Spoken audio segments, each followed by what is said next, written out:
Hi hello नमस्ते आशा कर भल थे समस्ते आज गोटे न्यू लेटेस्ट हेयर स्टाइल को आपको स्वागत।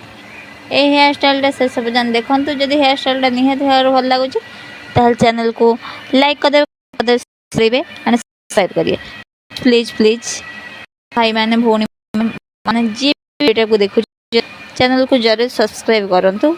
जदि वीडियो भल लगुच हेयर भल लगुच कर दिंतु कमेंट कर दिंतु आप शेयर कर दिंतु पाखे बेल आइकन को प्रेस करदे जहाद्वारा जिते वीडियो अपलोड करेंगे आपको नोटिफिकेशन जीव।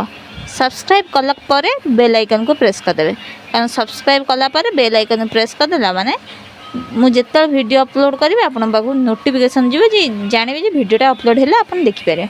ओके प्लीज प्लीज प्लीज माँ मैंने भौणी मैंने भाई मैंने जी भी देखुं छोटिया सब्सक्राइब करके पाखे बेल आइकन प्रेस कर दिखाँ। ओके थैंक यू से सब वीडियोटा को देखंतु कंटिन्यू करंतु हाँ मत सपोर्ट करंतु। जय जगन्नाथ जगन्नाथ आपण मंगल करंतु आपण दिनटी भलर कटु। थैंक यू जय जगन्नाथ।